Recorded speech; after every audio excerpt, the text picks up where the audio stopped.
Ranking the top 10 most important events between the 15th century and the early 20th century is a very difficult task, as there are thousands of events to choose from. So for each selection, I'll explain what happened and why I thought it was important. Without further ado, here are my picks for the top 10 most important events between the 15th century and the early 20th century. Number 10. Christopher Columbus discovering the New World. Christopher Columbus was looking for a quicker trade route to India. He believed the earth was round and that if he went west, he could find a faster route to India. Columbus took his ideas to the King of Portugal, who declined his idea. So Columbus instead went to the newly unified Spain and asked the king if he could set sail on behalf of Spain. The Spanish king accepted, and Columbus set sail in 1492, discovering many small islands, including Cuba by accident. In total, Columbus made 3 trips to the Western world, and although he wasn't the first person to discover the New World, he was the one who made it known worldwide. For these reasons, I decided to put Christopher Columbus discovering the New World in at number 10. Number 9. The German Unification. Up until the eventual German unification, Germany had always been separated by city-states. This had made Germany an insignificant power for many centuries. At that time, in the mid-19th century, there were 2 prominent German states who were fighting against each other to control the rest of Germany: Prussia and Austria. They went to war over this issue, and Prussia came out on top under the leadership of Otto von Bismarck. Bismarck went on to create a unified Germany, which became a major power in Europe. The unification of Germany was really important because it created a power imbalance in Europe that would eventually become a driving factor of World War I. For these reasons, I decided to put the German unification in at number 9. Number 8. The Protestant Reformation. In 1517, a German theologian by the name of Martin Luther had had enough of the corrupt church and wanted change. He created a list of 95 things the church was doing that were not biblically accurate and posted on the Wittenberg castle door. This list of 95 things is referred to as the 95 Theses. His main points question the church's role of being an intermediary between the people and God. Martin Luther's 95 Theses eventually became public, and suddenly everyone was on board with his ideas. This would spark a new religion called Protestantism, which would sweep through Europe. The Catholic Church ultimately lost a lot of power from the rise of Protestantism. For these reasons, I decided to put the Protestant Reformation in at number 8. Number 8. The Congress of Vienna.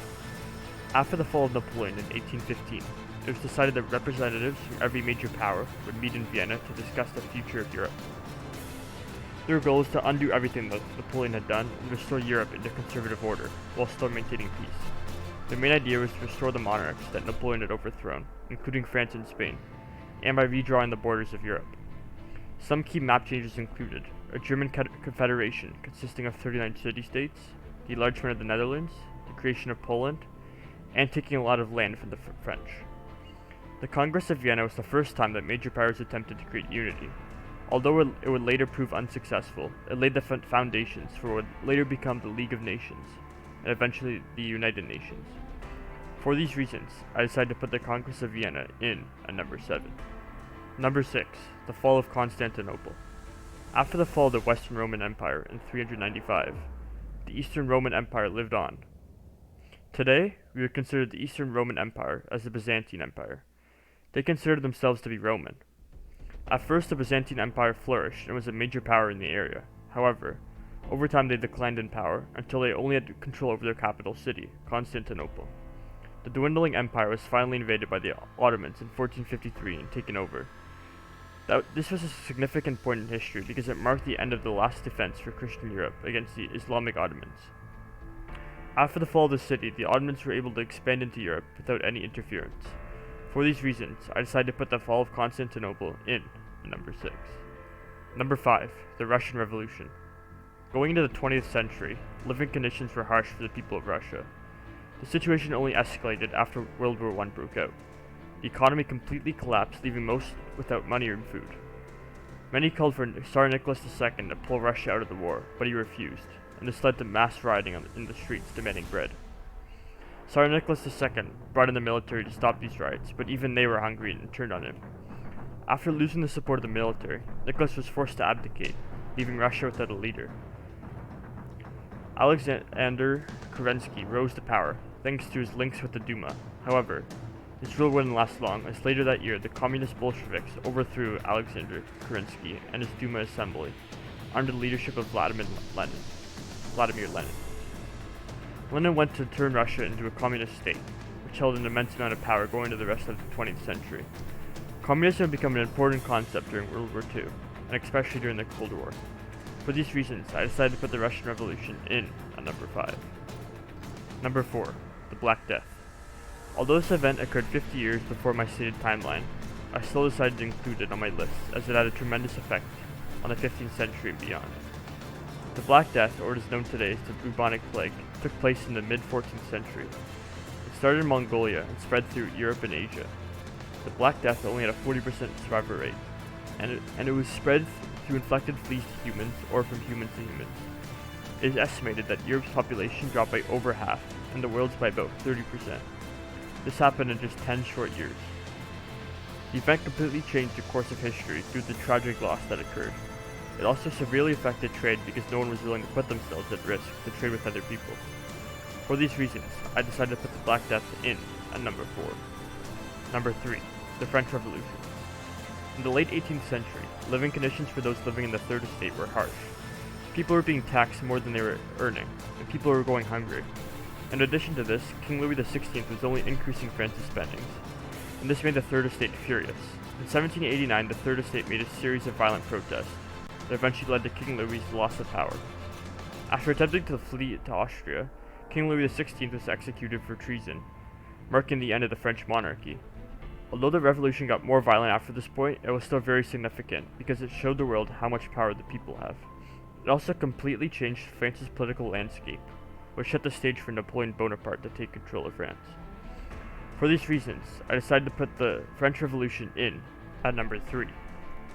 Number 2. The birth of Napoleon Bonaparte. It wasn't so much that Napoleon's birth was important, it was what he did in his life that made him historically important.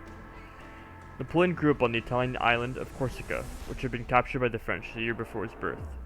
In his early years, he attended military school in mainland France, and after graduating, he joined the military.